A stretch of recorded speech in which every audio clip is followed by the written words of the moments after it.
नमस्कार, capital TV के special story में मैं दिव्या आपका बहुत बहुत स्वागत करती हूं।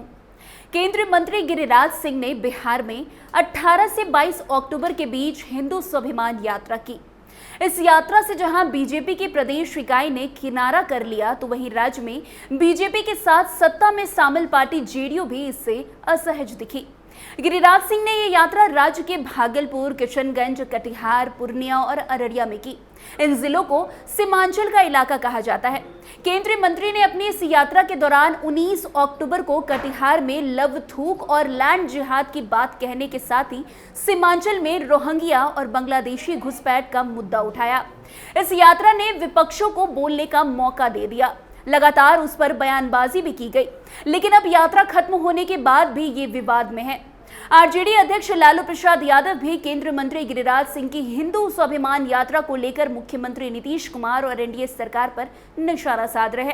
उन्होंने तल्ख लहजे में कहा कि गिरिराज सिंह की तो आदत है, वो इसी तरह की बात बोलते रहते हैं, हमेशा केवल हिंदू मुसलमान की बात करते रहते हैं, लेकिन हम लोग कभी भी उनको अपने मंसूबे में कामयाब होने नहीं देंगे। नीतीश का राज और उसके राज में अंतर थोड़ी है जी। गिरिराज का हैबिचुअल है, इसी तरह का बात बोलते रहता है। आरजेडी अध्यक्ष ने कहा कि हम लोगों के रहते कोई दंगा फसाद कैसे करा देगा। तेजस्वी यादव कह रहे हैं कि अगर कुछ भी हुआ तो इसकी जिम्मेदारी सीएम नीतीश कुमार की है। इस पर लालू यादव ने कहा कि वो ठीक बोले हैं, राज्य सरकार की जिम्मेदारी है कि वो ऐसे लोगों को भड़काऊ बयान देने से रोके और राज्य में शांति और सौहार्द बनाने की कोशिश करे। लालू प्रसाद यादव ने इस दौरान मुख्यमंत्री नीतीश कुमार पर भी जोरदार हमला बोला है। उन्होंने कहा है कि गिरिराज सिंह के राज्य में और नीतीश कुमार के राज्य में कोई फर्क नहीं है। अब तो गिरिराज सिंह के साथ बीजेपी के अन्य सांसद यानी कि प्रदीप सिंह भी भड़काऊ बयान देते हैं, लेकिन कार्रवाई करने के बजाय उनको सरकार वाई कैटेगरी की सुरक्षा मुहैया कराती है। वैसे बता दें कि लालू प्रसाद यादव का ये बयान हिंदू स्वाभिमान यात्रा और बीजेपी सांसद प्रदीप कुमार सिंह के बयान के संदर्भ में आया है, जहां प्रदीप कुमार सिंह ने कहा था कि अररिया में रहना है तो हिंदू हिंदू बोलना होगा। उनको ये बयान सोशल मीडिया पर आग की तरह फैल गई और लोग उनकी आलोचना कर रहे हैं। लोगों का कहना है कि अररिया में रहना है तो सामाजिक सद्भाव कायम रखना होगा। इस वीडियो के वायरल होने के बाद तेजस्वी यादव ने भी प्रदीप कुमार सिंह को घेर लिया है। तेजस्वी यादव ने सोशल मीडिया एक्स पर एक वीडियो जारी किया और कहा कि एक बीजेपी सांसद ने बिहार में माहौल बिगाड़ने के लिए भड़काऊ बयान दिया और इसको सीएम नीतीश कुमार ने अतिरिक्त सुरक्षा मुहैया करा दी है। उन्होंने कहा कि इस देश की मिट्टी में सबको महक और आजादी में सबका योगदान है। मैं हर एक व्यक्ति को भरोसा दिलाता हूं कि जब तक मेरी सांसें हैं, मैं बिहार को सांप्रदायिकता की आग में झोंकने वाले हर एक व्यक्ति के सामने डट कर खड़ा रहूंगा। इसके अलावा तेजस्वी ने कहा कि मुसलमानों की तरह ही बुरी नजर से देखने वालों की वो ईंट से ईंट बजा देंगे। इतना ही नहीं, तेजस्वी ने गिरिराज सिंह पर भी कहा कि बड़ा दंगा भड़काने की कोशिश सीमांचल के इलाकों में की जा रही है। एक भाई को दूसरे भाई से लड़वाने का प्रयास किया जा रहा है। उन्होंने कहा कि अररिया सांसद प्रदीप सिंह ने जो बयान दिया है, मैं उसका कड़ा विरोध करता हूं। तेजस्वी ने नीतीश कुमार को भी नहीं छोड़ा। उन्होंने नीतीश कुमार पर हमला बोलते हुए कहा कि बिहार में दंगाइयों की वाई श्रेणी की सुरक्षा देने का काम मुख्यमंत्री कर रहे हैं। अगर बिहार में दंगा होता है तो इसकी कोशिश बीजेपी आरएसएस के लोग कर रहे हैं, तो उसके दोषी सिर्फ और सिर्फ नीतीश कुमार होंगे। कि जिस प्रकार से बिहार में माननीय मुख्यमंत्री नीतीश कुमार जी मुख्यमंत्री हैं और एनडीए की सरकार है, जिस प्रकार से गिरिराज सिंह द्वारा जो यात्रा जो चलाई जा रही है, या भाजपा के अररिया के सांसद ने जो बेहुदा बेतुका नफरत वाली भाषा का इस्तेमाल करते हुए दो समुदायों के बीच दंगा कराने का एक प्रयास और एक साजिश षड्यंत्र वो चल रहा है। और आप सब लोगों को हम इतना बता देना चाहते हैं कि बिहार सरकार ने, अद्भुत है नीतीश कुमार जी कि गांधी की बात करते हैं और गॉडसे के वंशजों को बढ़ाने का काम कर रहे हैं बिहार की धरती पर। राष्ट्रीय जनता दल हमेशा से सामाजिक न्याय और धर्मनिरपेक्षता की पार्टी रही है। जो कुर्बानी देना पड़ा हो हम लोगों ने दिया है।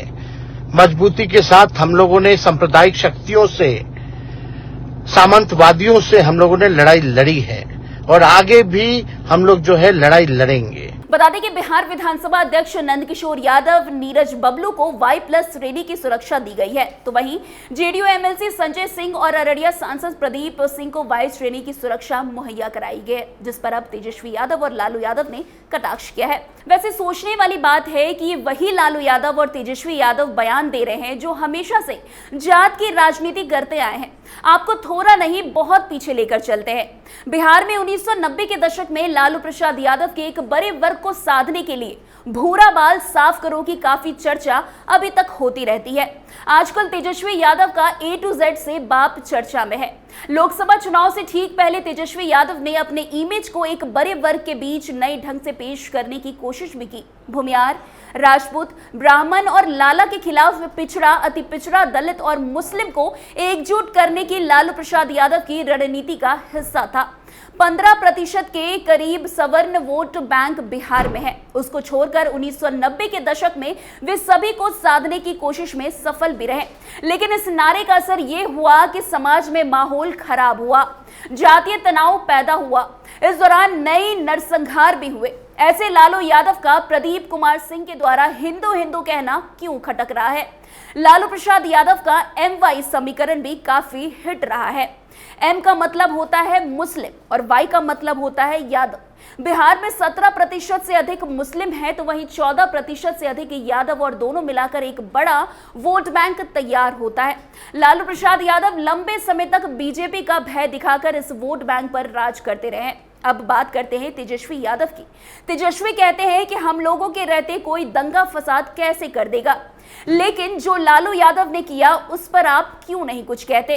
खैर, ये तो बात की बात है। तेजस्वी यादव की जब एंट्री राजनीति में हुई थी तो उन्होंने A to Z की बात कही। 2020 के विधानसभा चुनाव में आनंद मोहन और अनंत सिंह को अपने साथ जोड़ने में कामयाब भी रहे। आनंद मोहन के बेटे चेतन आनंद को टिकट तक दिया। वहीं अनंत सिंह की पत्नी नीलम देवी को भी RJD से टिकट मिला। दोनों विधायक बने। अब तेजस्वी की ओर से बाप समीकरण की बात कही जा रही है, जिसमें बहुजन, अगरा, आधी आबादी और गरीब की राजनीति करने की बात तेजस्वी ने कही है। बिहार में जातीय गणना में 94 लाख गरीब परिवार है। 7 करोड़ से अधिक बिहार में वोटर है, उसमें आधी संख्या में महिला वोटर है। वहीं 36% से अधिक अति पिछड़ा और 22% दलित है। 15% के करीब अगरा है, तो एक बड़े हिस्से को रिझाने की कोशिश तेजस्वी यादव ने बाप समीकरण के माध्यम से की है। वहीं अब जब गिरिराज सिंह हिंदू स्वाभिमान यात्रा पर निकले हैं, तो आपको इतनी खलबली क्यों मच गई है? जब बीजेपी सांसद प्रदीप कुमार सिंह ने कहा कि अररिया में रहना है तो हिंदू हिंदू बोलना होगा, इस पर आपको इतनी मिर्ची क्यों लगी है? क्योंकि आपके पिता लालू प्रसाद यादव ने भी ऐसी राजनीति की है और आप भी वही कर रहे हैं। सिर्फ लालू प्रसाद यादव ही नहीं, जितनी भी पार्टी है वो जात की राजनीति करते आए हैं। चाहे वो नीतीश कुमार का लव कुश समीकरण हो, या उपेंद्र कुशवाहा का खीर समीकरण हो, या मुकेश सहनी का मछली भात पर चर्चा हो, ये होती ही आई है। बिहार में इसे समझना काफी कठिन है। खैर, इस स्टोरी पर आपकी क्या कुछ प्रतिक्रिया है, हमें कमेंट सेक्शन बॉक्स में जरूर बताइएगा। इस स्टोरी में आज के लिए बस इतना ही। अन्य खबरों के लिए हमारे साथ ऐसे आगे बने रहे और देखते रहिए कैपिटल टीवी बिहार। धन्यवाद।